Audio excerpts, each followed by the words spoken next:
I called you yesterday. Good. You are fantastic. Thank you. Yes. A great host. Show is great. Listen to his show. Absolutely. 95.5. One mic.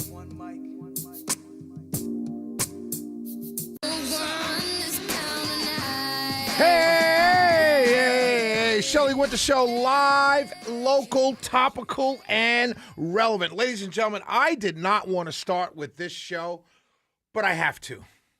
I absolutely have to. It's the craziest story ever. But let me set it up for you.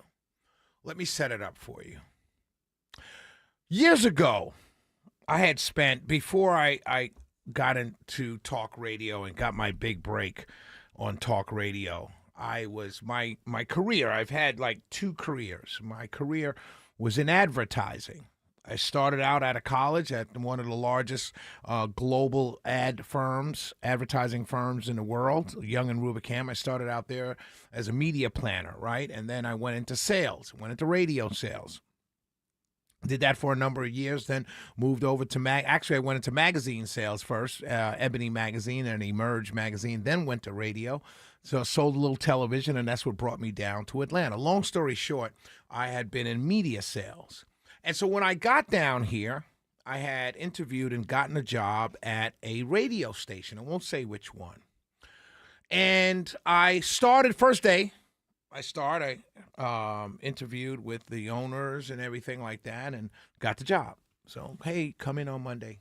First day is on Monday. So I come in on Monday, all suited and booted and ready to get to work, ready to start hitting the streets, ready to start selling, right?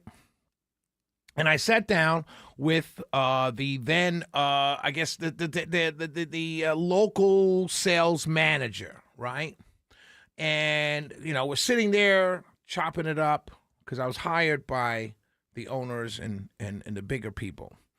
And so he and I are meeting for the first time, and he's going to be my manager. I report to him every day.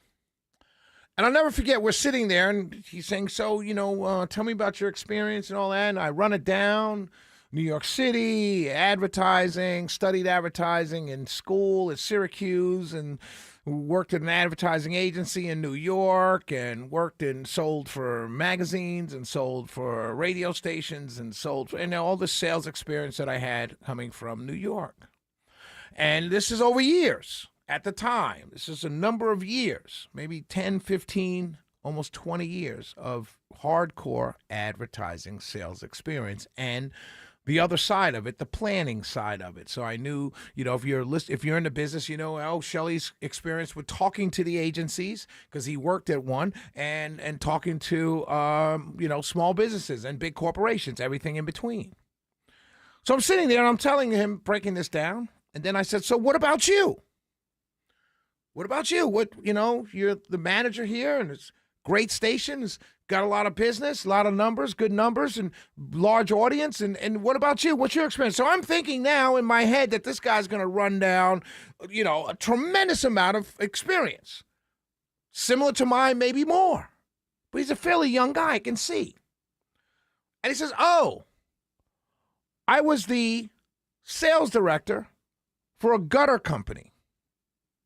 And I said, in my head at that moment, I said, so wait a minute, Shelley, you just ran down 15, 20 years of sales, how hardcore sales and advertising and everything experience, and you're going to be reporting to a guy who just came from selling gutters door to door? That's what he said. I used to sell gutters. I said, so what did you do before that? Nothing. I've been gutters.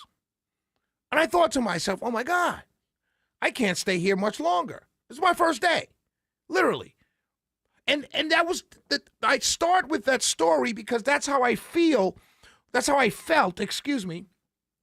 when I saw the news that a guy who's the grandson of the grandfather who started a national residential building company. They build construction, they build homes, they build subdivisions. The grandfather started it, Pulte Group. William Pulte, he's the grandfather. He started it. This father took over, and now this is the grandson. So you can't even say, oh, this guy's built a business. No, Trump built a business. Others have built businesses. This guy didn't even build it. He's a grandson.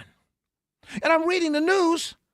Trump taps housing regulator as intelligence chief. And I'm thinking to myself, this has got to be a joke. They're playing with me now. This can't be serious. And I read Bill Pulte, director of Federal Housing Finance Agency, speaks to reporters. President Trump tapped Bill Pulte. He went from being the grandson, taking over the company from his dad. Now he came. It's natural to put him as Federal Housing Finance Agency director. I get that over Fannie and Freddie Mac, Freddie Mae, and all that stuff. I get that.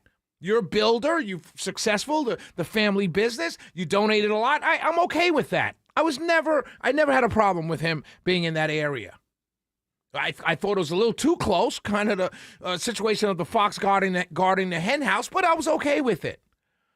But now you're going to be the interim director of intelligence over the CIA and the NSA, all at the same time that we are at war with Iran, trying to fend off the Chinese, Russia, Hezbollah, ISIS, Nigeria, Islamic radical groups in Africa.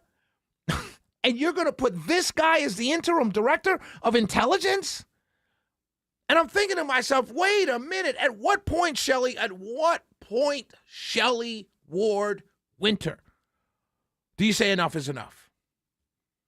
Like, seriously, at what point do any of us say enough is enough? How can anybody? Tulsi Gabbard I got. Tulsi Gabbard has always been fighting the deep state. You can yell and scream if you want to, but she had some knowledge. She had some knowledge. What? You put this guy in interim, and he keeps his job, so he's doing both now. You mean to tell me that someone somewhere thinks it's a good idea for a guy who's never touched intelligence, nothing? And it's a good idea for him to keep two jobs, one of them being the head, the Office of Director of National Intelligence, DNI, Director of National Intelligence, overseeing 18 different intelligence agencies. That's a good idea to anybody out there? And seriously, at what point do we say something? I've been saying something. I keep getting yelled at when I say something. But at what point I really like to hear your thoughts on this, really. We don't do this a lot, but 404-872-0750, 1-800-WSB-TALK. Please call me and let me know, is this a good idea? Because I can't see this being a good idea in this particular time. We've got countries trying to take us down. Well, at least that's what they tell me every day. That's what the neocons say. We need data centers because China's going to beat us. So we put this guy in charge. You cannot tell me in one breath. You can't say we need more data centers to compete with China because they're going to surpass us in the information age. That's what you say. And then you can't tell me at the same time, oh, yeah, Bill Pulte, interim head of DNI, the DNI interim head. Or Department of National Intelligence, he's the interim head for Department of National Intelligence. You can't say both things at the same time and be taken seriously. It can't be done. It cannot be done. At what point do people say something without being called names? Bill Pulte is the interim director of National Intelligence. He's overseeing 18 different intelligence agencies, including the CIA and NSA. That should give all of us pause. I don't care, Democrat, Republican, forget the Democrats for a second. As a Republican voter, that should give all of us pause. And we should all in one voice say, whoa, time out, bro. No, we're not. No. And we should be calling our senators and say, no, man, shout this, change this somehow. Particularly when you tell me he's going to keep one job and he's just going to do two jobs. That's an important position. I don't know, man. I don't know about you, but man, it's increasingly getting frustrating. It really is. And anybody that doesn't see it, I'm sorry. I'm sorry. 448-720-750, 1-800-WSB Talk. If you would have told me, I think the election day was November 5th, 2024. If you had told me on November 3rd, hey, by the way, before the midterms, Bill Pulte, the grandson of the founder of Pulte Group, the big national home builders, he's going to be the interim head of DNI. I might have voted differently or not voted at all.